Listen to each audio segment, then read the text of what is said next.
What's good everybody, and welcome back to another video. Now it's been a while, so in today's video I'm going to be going over 10 new movement tricks that you can do in Tears of the Kingdom. These are going to be glitches that I've missed, but they're too small for their own video, so I'm going to be putting them all here. And if I sound sick in this video, it's because I'm still getting over a cold, so you can probably hear it in my voice still. But with all that being said, let's get right into it.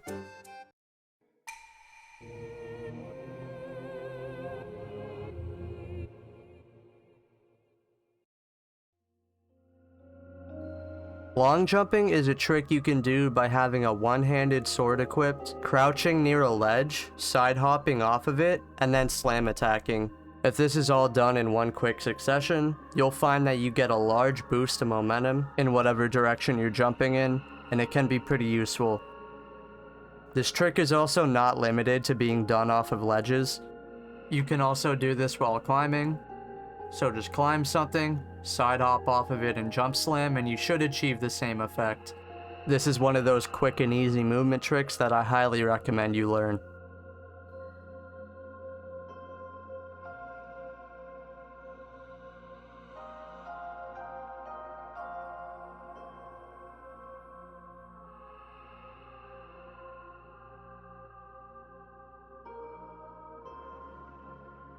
So this is one you've probably seen in speedruns. This is Mozdor jumping and Mozdor slashing.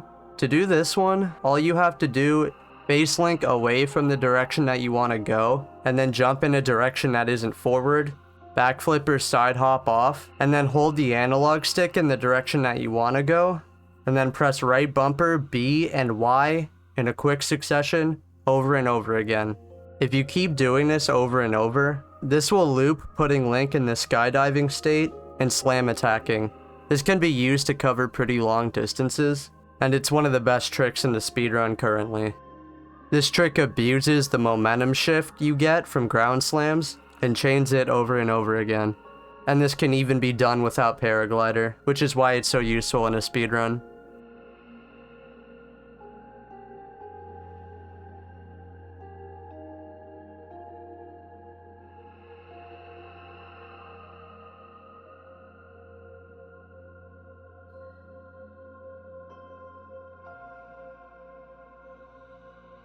Springdoll is just a quick trick you can do by shield surf attacking a spring, unequipping your shield to enter ragdoll state, and then the spring will activate and launch you, because when you're in ragdoll state you get launched further. This one isn't too useful, but it's pretty cool for gaining some height, and it can even lead into some cool things.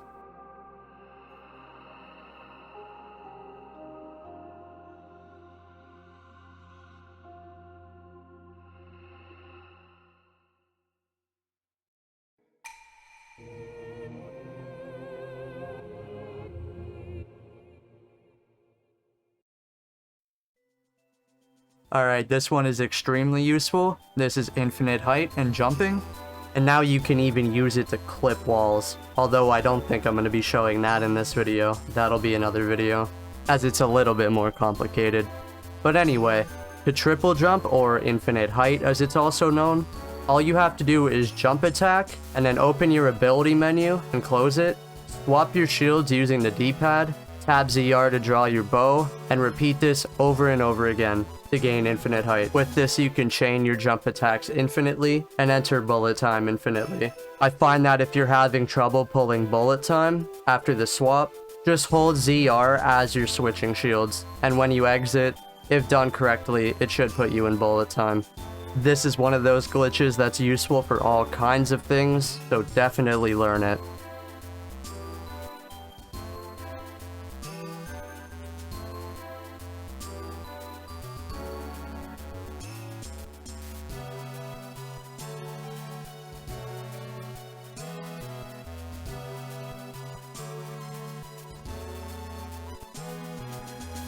Yes, fall damage cancel is back. I've just been so lazy, I haven't gotten around to covering it until now. But to fall damage cancel, you want to fall as close to the ground as you can while still being able to dive, because after a certain point you can't enter the dive state anymore. Once you get close enough to the ground, slam attack and enter your rune menu.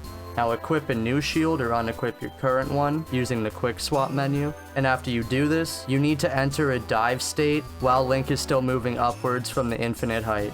If done correctly, you should have just fall damage cancelled.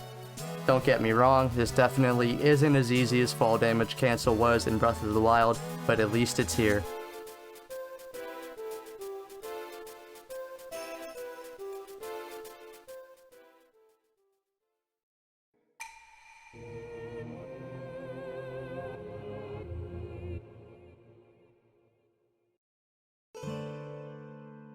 Next up, we have Tulin boosting. I'm not calling it its original name anymore. I think you guys know why. But anyway, to Tulin boost, all you have to do is activate Tulin's Gust ability and drop and reopen your glider 2 to 3 times. If this is done correctly, you should get a decent boost of speed, and this is something you should be doing pretty much every chance you get, just because it's so useful. Eventually you'll get used to it to the point where it just becomes muscle memory. If you want any more information on this glitch, I have a full video dedicated to it on my channel.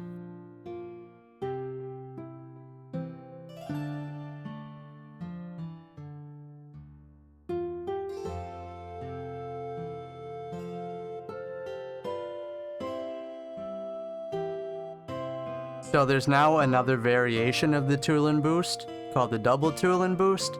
All you have to do this is while you use Tulin's ability, just enter bullet time twice, and then pull glider. This will give you a boost of speed greater than Tulin boosting, although it's slightly more complicated to do. Yet another version of this trick that I highly recommend you learn, so it becomes muscle memory.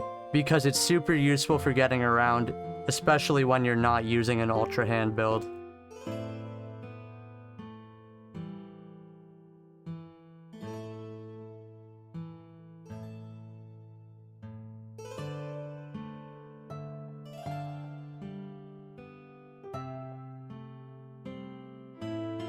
Okay, so I'm only including this trick in here for documentation purposes, as it's a really cool trick. I'm so sad they patched it. It's basically Cryonis bouncing, but without Cryonis. All you have to do is jump into the water, and right as you're about to touch the water, you shield surf.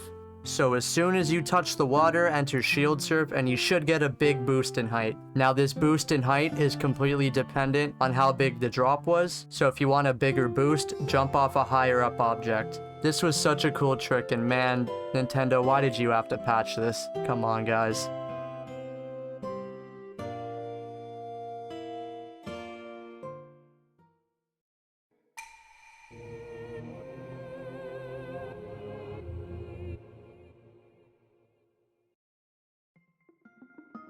Next up, we have recall launching. Now there's a few ways that you can do this. I'm going to be showing off 2, and you're welcome to experiment. Just keep in mind the movement of the object that you're using to launch, as this heavily dictates how the launch will work. But anyway, one method you can use for this trick is either using a boomerang or a spear with a wooden square plank attached to it. From here, just throw the weapon and immediately enter recall. This needs to be done pretty much instantly, otherwise you risk the launch just straight up not working. So recall the object, and then quickly swap and grab it with Ultra Hand. From here, attach this either to another plank, a build of your choice, or a wing, and then recall the weapon again. If all done correctly, you should get launched in the air, or in a direction depending on how the recall was set up. Now the boomerang and spear method is really good for gaining height, but there's another method you can use with fans, and this is really good for gaining distance.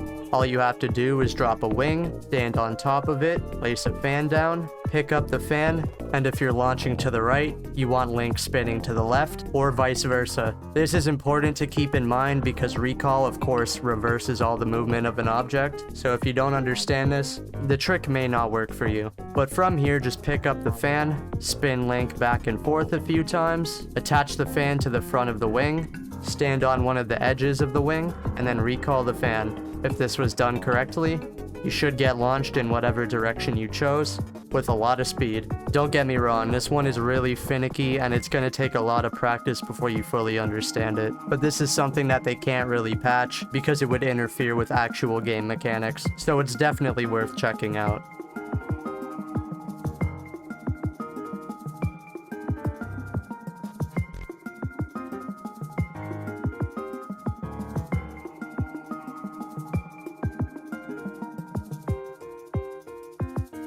Now, Autobuild Cancel Slide was a glitch that I would have covered in a full video, but it's patched now, so I don't really see a point. I'm just gonna throw it in here for documentation purposes.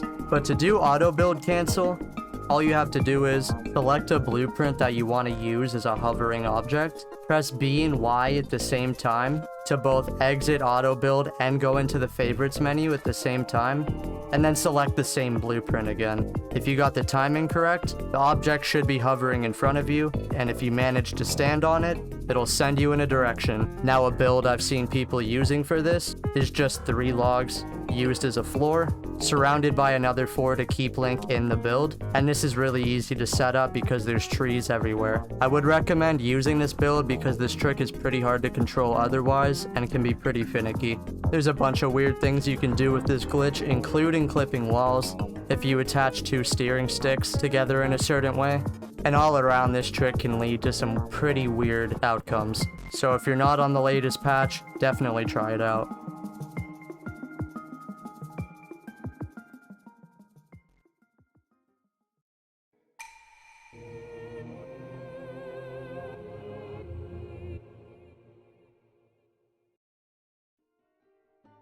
But with that, that is going to be the end of today's video. Just a bunch of tricks that I haven't covered yet, because I've been sick and living under a rock for the past month, so I thought I'd cover them and put them all in one video.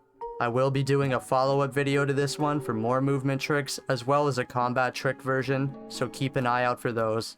If you enjoyed this video, don't forget to like, comment, and subscribe, join the Discord from the description below, and consider becoming a channel member. Anything helps. Thank you guys for watching, and I'll see you in the next one.